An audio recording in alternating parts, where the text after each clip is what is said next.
Carl Jung spent over 40 years studying the human psyche, and amidst thousands of cases, he identified something deeply disturbing. There are people walking among us who are, for all intents and purposes, soulless. Not literally, of course, but lacking that spark of humanity, that essential connection that binds us together. Devoid of empathy, lacking remorse, with nothing but a carefully constructed mask. You probably know someone like this. And the worst part, you might not even realize it yet, that unsettling feeling you get around certain people, that nagging sense that something's off, but you can't quite name it. Jung called this the intuition of the unconscious. Your body is picking up on signals that your rational mind is still resisting. And today, you're going to learn exactly what those signs are. Because the difference between recognizing a psychopath in time or discovering it too late can completely change your life. It can save you years of manipulation, of emotional exhaustion, of profound psychological damage, and it can give you back something precious, your faith in your own instincts. Here's a truth that nobody wants to hear. Psychopaths aren't rare. Studies indicate that between 1% and 4% of the general population exhibit significant psychopathic traits. That means, statistically, you've already crossed paths with dozens of them. And some are closer than you think. I'm not talking about serial killers from movies. I'm talking about that boss who praises you in front of everyone and sabotages you behind your back. That person who seems so charismatic on the first date, but leaves you constantly questioning your own sanity 3 months later. That friend who's always there during your moments of weakness, but vanishes when you're finally doing well. Jung discovered something crucial. These people don't function like you do, and the sooner you accept that, the faster you'll protect yourself. So let's get straight to the point. Here are the 5 signs that Carl Jung identified, adapted for you to recognize in practice, in your day-to-day life, before it's too late. First sign, the superficial charm that vanishes when it no longer serves a purpose. Jung spoke about the persona, that social mask we all wear in different contexts. It's normal. It's healthy, even. The problem is when the persona is all there is, when there's nothing behind it. Psychopaths are masters at creating personas. And their favorite persona? Irresistible charm. Pay attention. In the beginning, this person is magnetic, charismatic, funny, attentive. They seem genuinely interested in you. They ask questions. They remember details. They make you feel special, seen, understood. But there's a detail that Jung warned about. Observe the pattern. With normal people, the charm varies. There are bad days. There are moments of vulnerability. There are genuine inconsistencies, because we're complex humans. But with psychopaths, the charm is mechanical, calculated, switched on and off like a light. And here's the crucial sign. This charm disappears completely when you're no longer useful. The moment you set a boundary, disagree, or simply can't offer what they want, the charm vanishes. And in its place emerges something cold, indifferent, sometimes hostile. It's not normal anger. It's not human frustration. It's a disconcerting coldness, as if the person who was there seconds ago never truly existed. Jung described this as the difference between the authentic self and the empty persona. Healthy people have layers. You take off the social mask, and you find vulnerability, doubts, humanity. But with psychopaths, you take off the mask, and you find emptiness, only calculation, only strategy. Think about someone in your life. Does this person maintain the same level of attention and care when you say no? When you can't do them a favor? When you're too busy to cater to their needs? If the answer is no, If the charm evaporates the second you stop being convenient, that's the first red flag. But wait, because the second sign is even more revealing. Second sign: they study you before they conquer you. Here's something that Jung understood deeply. Psychopaths don't feel emotional connection, but they're extremely intelligent socially. They've learned to mimic emotions, and to mimic well, they need to study you. Notice this: when you meet someone normal, the connection is spontaneous. Sometimes it happens, sometimes it doesn't. There's chemistry, there's surprise, there's mutual discovery. But with psychopaths, there's something different. There's interrogation disguised as interest. They ask a lot of questions. They want to know your fears, your insecurities, your traumas, your deepest desires. And they do it too early, too quickly. They seem fascinated by you, in a way that even flatters you at first. But pay attention to what Jung warned. They're not connecting. They're collecting data. Every piece of information you share is filed away, catalogued, and it will be used later, in one of two ways: to manipulate you or to hurt you. I'll give you a concrete example. You mentioned casually that you're afraid of abandonment because your parents divorced when you were a child. A normal person registers this with empathy, maybe shares something similar, creates an emotional bridge. A psychopath registers this as a weapon months later. When you question something, when you set a boundary, suddenly subtle threats of abandonment appear. Maybe it's better if I leave. You don't seem to want me here anyway. They know exactly where to press, because you handed them the map. Jung called this the exploitation of another's shadow. They identify your most vulnerable parts, the things you hide even from yourself, and turn them into levers of control. And there's another crucial detail. While they study you deeply, they reveal very little about themselves. Do you notice? You know everything about their life, but the stories never have real depth. They're always superficial, always controlled, always carefully edited, or when they do tell something personal, it's always victimhood. My ex was crazy. My boss was persecuting me. Nobody ever understood me. If you're in a relationship, a friendship, a professional partnership, where you've opened up completely, but the other person remains a controlled enigma. Pay attention. If this person knows exactly which buttons to push to destabilize you, but you can never truly understand what's going on with them, that's the second sign. But hold on. Because the third sign is what most people ignore, and it's the most dangerous precisely because of that. Third sign: everything is always someone else's fault. Carl Jung studied the concept of the shadow, that part of ourselves that we don't want to acknowledge. Our flaws, our mistakes, our weaknesses. Healthy people work on the shadow, they recognize it, they take responsibility, they grow. Psychopaths project their shadow, always. Here's the pattern that Carl Jung identified. These individuals never, ever, under any circumstances, take genuine responsibility for anything. Pay close attention to the life story they tell you. All their previous relationships ended because the other person was the problem. Every job ended because the boss was incompetent. All friendships crumbled because the friend was a phony. They're always the victim, always misunderstood, always surrounded by bad people who just didn't appreciate them. Jung cautioned, if someone recounts an entire life of conflicts where they were never responsible for anything, that person is lying, either to you or to themselves. And in the case of psychopaths, it's usually calculated. Because taking blame requires something they simply don't have: empathy and genuine self-criticism. Let me give you a practical test that Carl Jung himself might use.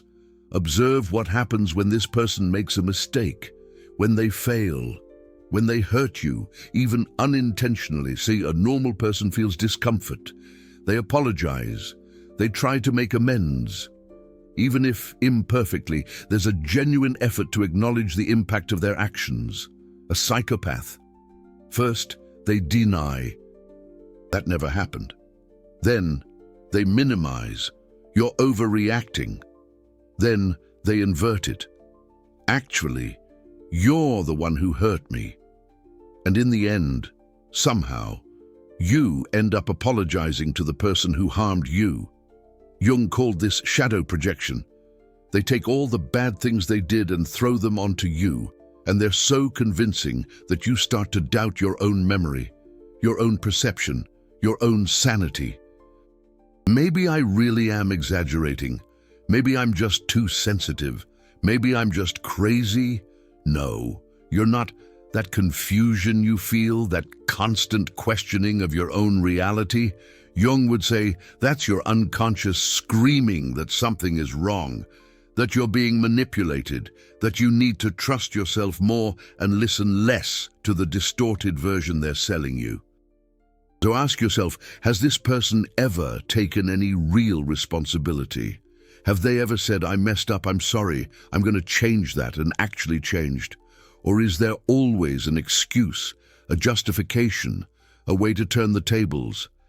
If everything is always someone else's fault, including yours, then this is the third sign. And it's only going to get worse. But the fourth sign is where things get really scary. Fourth sign, they constantly test your boundaries. Jung understood that psychological boundaries are essential for individuation, for you to become who you really are. And he also understood that toxic people, especially psychopaths, hate boundaries, because boundaries prevent control. So they test constantly, in increasingly bold ways. In the beginning it's subtle, a little joke that makes you uncomfortable, but you laugh because you don't want to seem like a party pooper. A slightly disrespectful comment about something important to you, but you let it slide because they didn't mean anything by it. A small disregard for your time, but you overlook it because everyone's late sometimes. They're testing how far they can go, and when you don't react, when you tolerate it, they interpret that as a green light, and they escalate. Jung warned about this, observed the pattern of escalation. The uncomfortable joke becomes a humiliating joke in front of others. The comment becomes open disrespect. The lateness turns into last-minute cancellation without even a warning. And so it goes, getting worse and worse, more and more daring, because they're training you, conditioning you to accept the unacceptable little by little. It's like boiling a frog alive. If you throw him into boiling water, he jumps out. But if you raise the temperature slowly, he doesn't even realize he's dying. And here's the crucial sign that Carl Jung would identify. Observe what happens when you finally establish a boundary. When you say, no, this isn't okay. I don't want you to talk to me like that. I need this time for myself. A normal person might be disappointed. They might even be frustrated, but they respect it. There might be a conversation, an adjustment. But there's respect for your right to say no. A psychopath, they react with disproportionate rage, or with punitive coldness, or with dramatic victimization. After everything I've done for you, is this how you treat me? You're being selfish. I was just kidding, you're too sensitive. They'll use all the weapons they've collected about you. Remember the second sign? Now they know your fears, your insecurities. And they'll use that to make you back down from the boundary you tried to establish. And the scariest part, if you give in, if you back down, they learn that it works. And next time it will be even worse. Jung would say, the way someone reacts to your boundaries reveals who they really are. Because boundaries bother everyone a little. That's normal. But respecting boundaries despite the discomfort, that's humanity. That's empathy. Psychopaths don't have empathy. They have objectives. And you are a tool for those objectives. And tools don't have the right to establish boundaries. Think really hard. Can you say no to this person without emotional consequences, without subtle punishment, without days of coldness, without guilt, without having to justify yourself exhaustively? If not, if every boundary becomes a psychological war, this is the fourth sign, and you need to listen to the next one with your full attention. Because the fifth sign is the most important of all. Fifth sign. Your instinct screams that something is wrong. I'm going to tell you something that Carl Jung spent decades proving. Your unconscious is wiser than your rational mind, much wiser. While you're in your head trying to rationalize, justify, give the benefit of the doubt, your unconscious has already picked up hundreds of micro-expressions, inconsistencies, danger signals, and it's trying to warn you. That knot in your stomach when you're about to meet this person, that tension in your shoulders when the phone rings and it's them, that inexplicable tiredness after spending time together, that feeling of walking on eggshells, of having to measure every word, of never being able to completely relax. Jung called this the wisdom of the collective unconscious, an ancient, evolutionary intelligence that learned to detect danger long before we had language to name it. And here's the hard truth. When you feel that something is wrong, something is wrong. It doesn't matter if the person seems so good on paper. It doesn't matter if everyone else adores them. It doesn't matter if you can't point to a specific, rational reason. Your body knows. Jung studied this extensively. People who suffered severe psychological manipulation all reported the same thing. I knew from the beginning. Something told me to get out, but I ignored it. Do you know why? Because our culture values logic over intuition. We've been taught to distrust our own instincts, to give people a chance, to not judge, to be rational. And psychopaths take advantage of exactly that.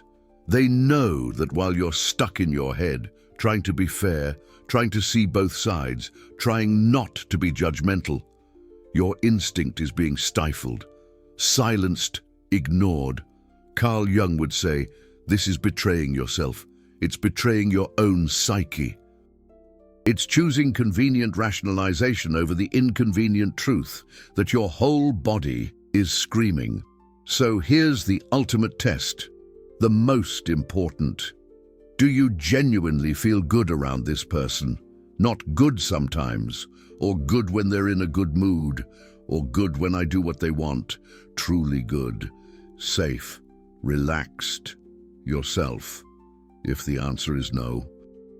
If you constantly feel on edge, constantly proving your worth, constantly confused about where you stand, your unconscious has already given you the answer.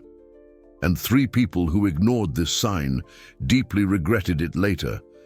They lost years. They lost their very identity. They emerged from those relationships not even knowing who they were anymore. Don't be the fourth.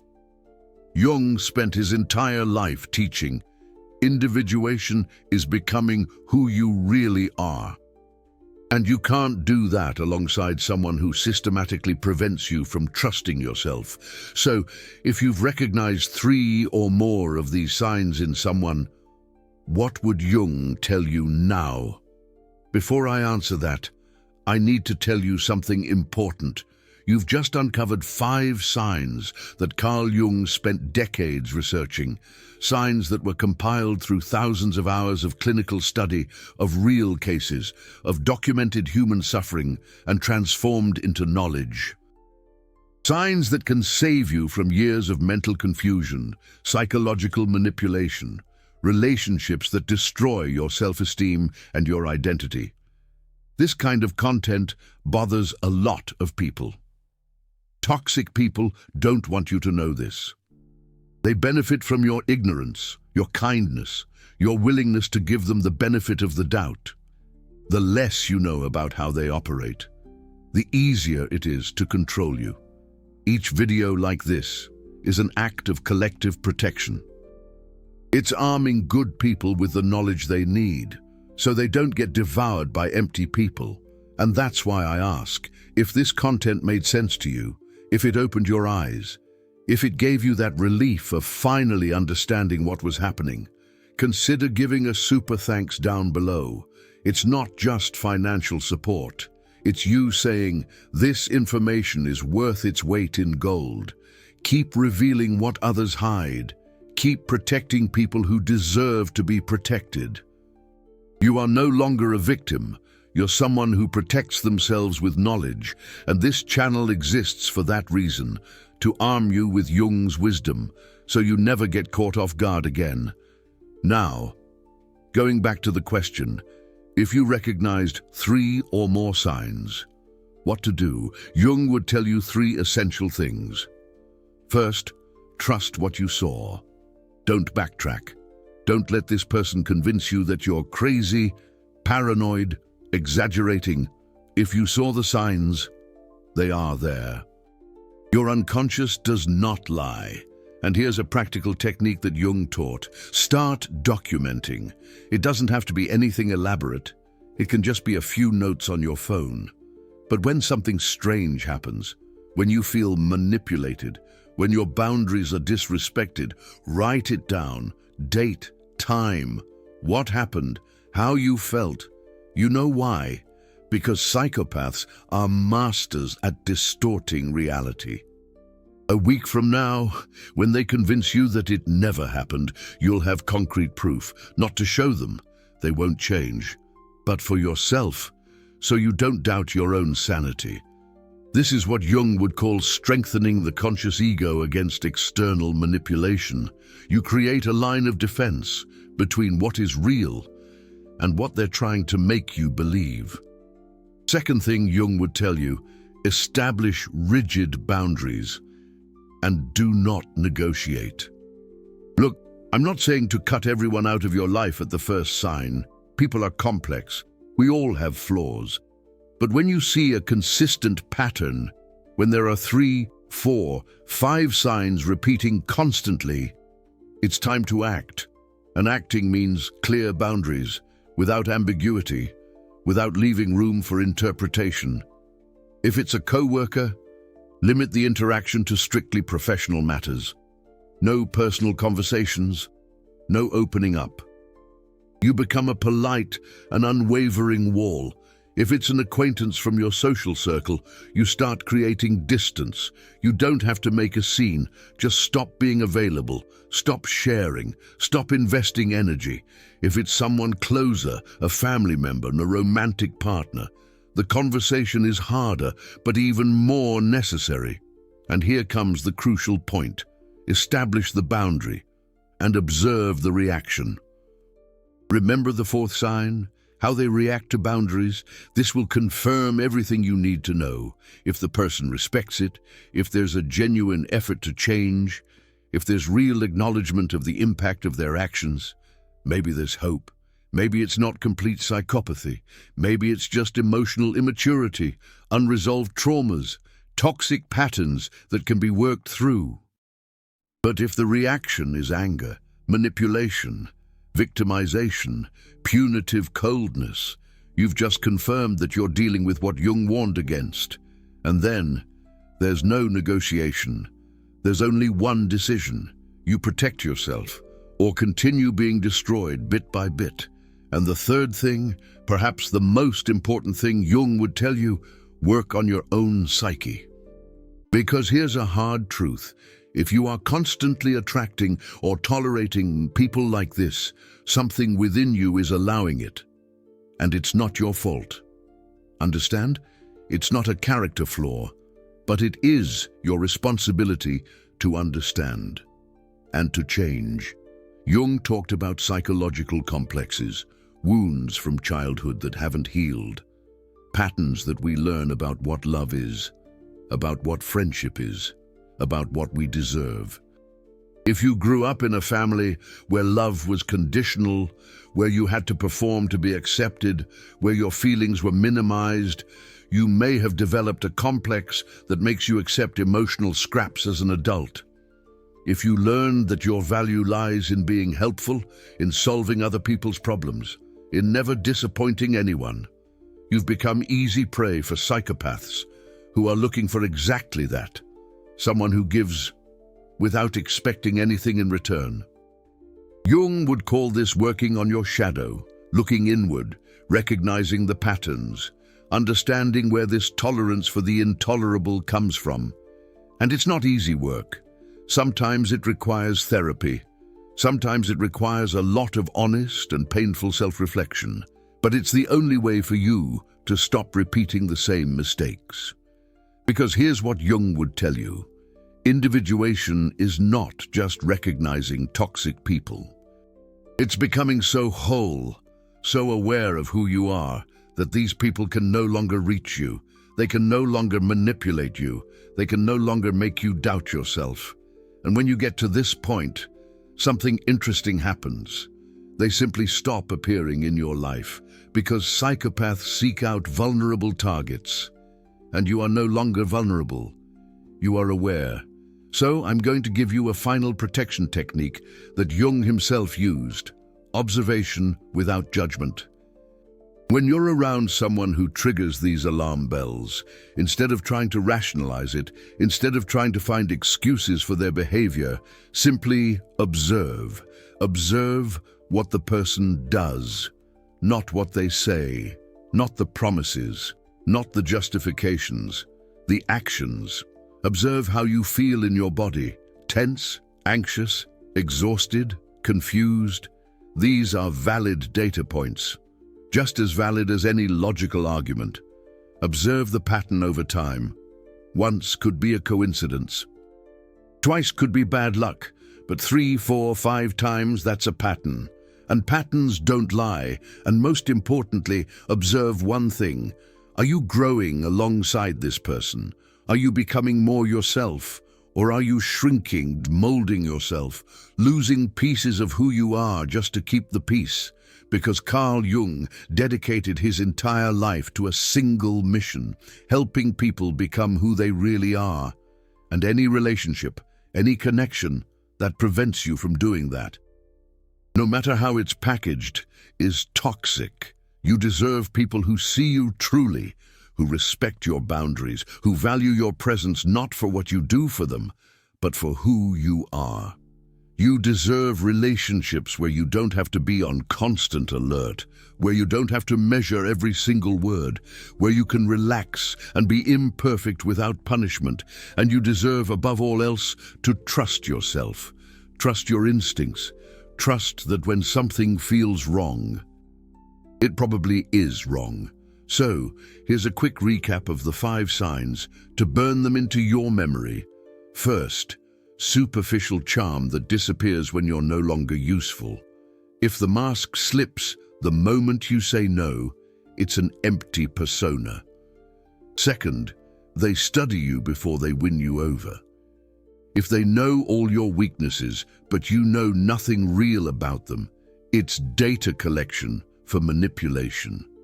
Third, everything is always someone else's fault.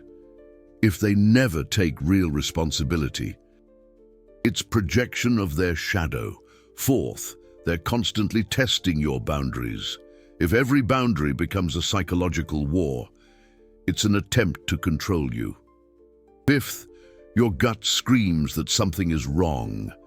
If you can never relax around this person, it's your unconscious protecting you, and now you know, you have the knowledge, you have the tools. The only question that remains is, are you going to use them?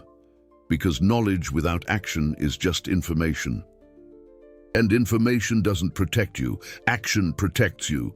So if you recognize someone in these signs, decide now. What are you going to do differently starting today? Carl Jung would say, life is an entire process of waking up. Waking up to who you really are. Waking up to who other people really are. Waking up to patterns that hold you back. And today, you woke up a little more. How many of these signs have you seen in someone? Comment the number without naming names. You are not alone in this. Thousands of people are recognizing the same patterns, and every time someone shares, another person feels less crazy, less alone, more validated in their own perception. Your story could save someone. Comment down below.